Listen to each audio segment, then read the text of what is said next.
marking 4 months since Suzanne Morphew disappeared. The search for the Chaffee County mother began on May 10th, when reportedly Suzanne's discarded bicycle was recovered. Tonight, the Chaffee County Sheriff reaching out to Fox 21's Lauren Sharf, who reported this week official information has been hard, if not impossible, to obtain since the 49-year-old wife and mother of 2 was last seen. Sheriff Specie writing in part, quote, "I am sure this is frustrating for you. However, my focus is Suzanne and the integrity of our investigation. Still, people close to the Morphew family are speaking out." One of those people granted Fox 21 News an exclusive interview. She's a contractor and says Suzanne's husband, Barry Morphew, hired her for a job in Broomfield the weekend Suzanne vanished. Lauren, now you've talked to another worker.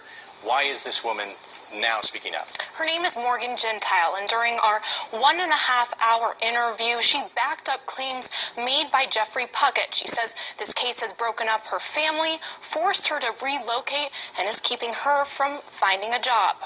That's how I got treated through all this, is just like, I'm the other woman, even though I'm not the other woman, I just happen to be a woman. Morgan Gentile, a contractor hired by Barry Morphew, told Fox 21 News. Okay, that picture we seen, that was May 11th. So they left for Broomfield. So far the timeline, they left 11:30 to Broomfield from Maysville or Salida. I know somebody in the comment section was questioning whether Jeff and Morgan got there Sunday or Monday. An exclusive interview. She's caught up in the Suzanne Morphew investigation and accused of having an affair with the missing woman's husband. Just to set the record straight, for those that think you had a relationship with Barry, a sexual relationship, what would you tell people?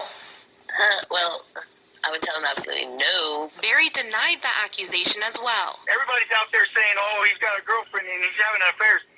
Where is it? There's nobody. There's never been another love in my life since 1988. Gentile says... Since 1988.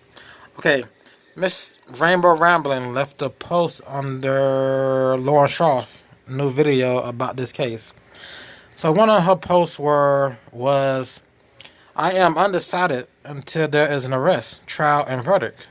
What I support is Barry's presumption of innocence afforded him under the Constitution." Yeah, it seems like you are a Barry supporter, but you state you are undecided until after the arrest, trial, and verdict. Then, like, kind of, why are you making videos that seem like you just fully support Barry Morphew? And in some of your comments, you seem like you disregard any evidence, just as the testimony by Morgan and Jeff, or anything the police say, any information they get from the police, such as Barry's GPS. And she completely disregards facts. Facts would be the interviews and little details police have released to the media. Claims made by contractor Jeffrey Puckett concerning a hotel room in Broomfield used by Barry are true. We opened the door, and I mean, like, the horn hit you, and you're like, my eyes started watering and burning, and, like, the towels were, like, super wet on the floor, and it looked like he had, like, made the bed before he left, but it wasn't made by a hotel clerk. And Gentile said she noticed other odd things that weekend. And so Barry had started working that beach shop Friday evening. And Saturday when he picked me up, he had asked me to clean it up and break it out because we were going to add bring it up to level so that way it was a beach sand and not muck. That area is a construction site off County Road 105, east of Salida. No, it needs to be flat. And I was like, he was acting really weird about it. And I was like, very, like, what's up, you know? And he seemed like, I don't know, stressed. He definitely seemed weird on Saturday. Investigators spent 3 days in that same area, a week later searching for any sign of Suzanne. I was planning to working all day that day, but we only worked till 11. And he said that he had to go make the wife happy, do some hiking or biking. And I found out, like, later that day that he was in town all day. Gentile said she'd heard Barry was shopping. She said there were plans to... This is another post by Rainbow Rambling. And you can probably just read it and just see it makes no sense. Towards the bottom, reporting anything without proof that Barry fished the wall on Sunday is irresponsible conjecture. She doesn't even give it the possibility, or she doesn't give it a thought that maybe Barry Murphy told Lauren Sharf he did do work on Sunday. But there's a bunch of Barry's interview we haven't heard, so. Head to Broomfield. We were originally supposed to go out there the end of April. Original plans for that job only included her and Barry, but with a phone call, that changed. She says more spin reporting from Lauren Schaff. I guess that was a mean girl insult. Something about revising previous words of Gentile. We never got the full words of Gentile and Puckett because we only got some of their interview. I always wondered why they stayed until Tuesday. I always wondered. And they stayed at Tuesday because they actually did some work. And Barry paid them out of his own pocket because he couldn't invoice. He couldn't invoice the work because he didn't take the proper steps to even have them out there on Monday and Tuesday. So, and proper steps would be having so-called supervisors. So I view all these people who need to be out there watching them as supervisors. So he didn't have any type of supervisors out there with them. He also didn't have any material. He didn't have a Bobcat there. So why didn't he have a Bobcat in Broomfield? Now, if you're doing a job and you know weeks in advance you're going to need certain material, why not order that material and have it ready for your workers days before they get to Broomfield? That seemed more reasonable, logical. Seems more logical than saying, "Oh, I'm gonna wait till the day of, then order the material." I don't know how long it takes to get the type of material they needed, the brick or stone. I don't know how long it takes to get that delivered, but I don't think it would have been 1 or 2 hours. Now, don't you plan ahead on $30,000 jobs? Because the fee, your payment was $30,000, so. You didn't plan ahead and say, let me get this ready for everybody. Let me get the Bobcat in Broomfield. Have delivery scheduled for that Friday for stone or brick. Alright, let's continue this video. Last minute, he changed everything. And in fact, he called me that Sunday, Mother's Day, and was like really frantic, like really didn't sound like himself. Like, I hung up the phone and thought he just had the worst night of his life. Gentile says Barry asked her to get a crew together and drive to Broomfield. She picked up Puckett and headed that way to fix a retaining wall. Barry got there first, and he called again. Barry said that he had been up there all day, like getting the job ready for us. The work that I saw that he did up there wouldn't have taken him more than 30 minutes. So I was just like, well, what did you do up there? And she states right there, she saw the work I saw Barry do wouldn't have taken but 30 minutes. That work that he did was on Sunday, because he wasn't in Broomfield on Monday. So if there was any work done, it was done on Sunday morning.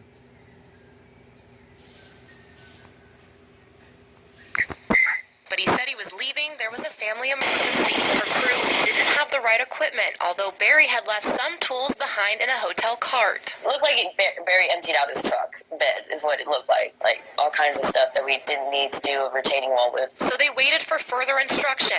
Gentile said Barry called crying Monday morning. He says, Suzanne has gotten attacked, or a mountain lion has got her.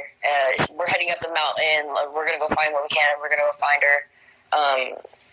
you guys are going to need to wait till 1 o'clock, or no, he said wait till 11 o'clock to get the brick. The job was still on, but according to Gentile, the materials never arrived at the work site. I wasn't going to bother Barry with these phone calls because, you know, his wife was missing, and I feel like this is a little problem compared to his problem. Gentile said she and Puckett packed up on Tuesday and returned to Salida, and the investigation into Suzanne's disappearance. So right there, she and Puckett packed up on Tuesday and returned to Salida.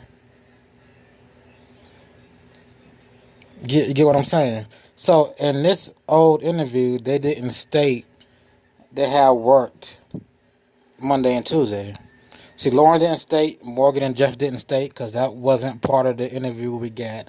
It just wasn't part of the interview we got that claims they worked on Monday and Tuesday.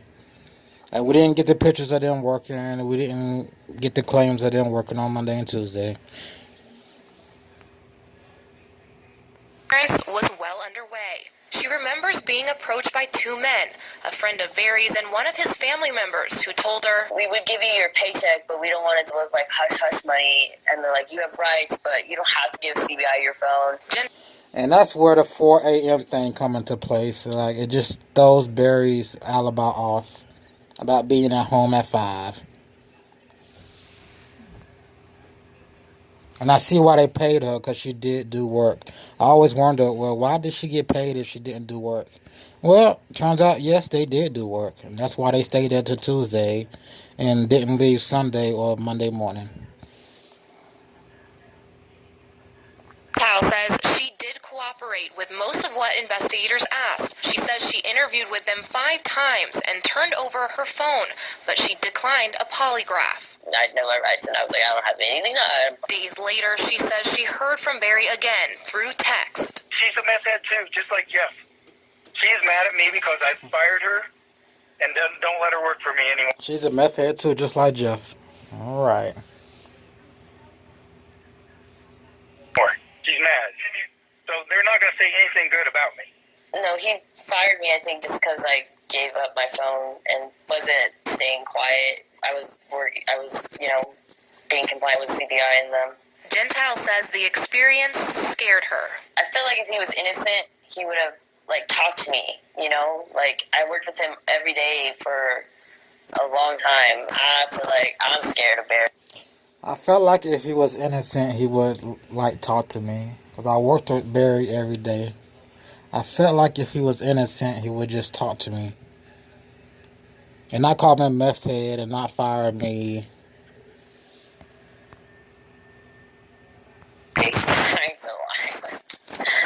What the heck was he doing at 4 a.m. on Sunday morning, Mother's Day? What? I want to see him ever again. I am innocent, 100% innocent. And the social media and the news media has made it seem like I'm a bad guy. A third Hey, it's kind of hard. It's kind of hard not to make you seem like a bad guy when nothing makes sense on your part. It's not like they're talking about Mr. Puckett's alibi being fishy. We're talking about Mr. Barry Murphy's alibi being fishy. What other suspect are we going to point? Like, where is the other suspect? employee who was allegedly hired to work at the job in Broomfield has refused all my invitations so far for an interview. The text behind me is from that worker, Cassie Cordova. After I asked him to tell his side of the story, he said, quote, "There might be a reason I don't want to talk publicly. There might not be. I'll leave that for you or whoever else to ponder that thought.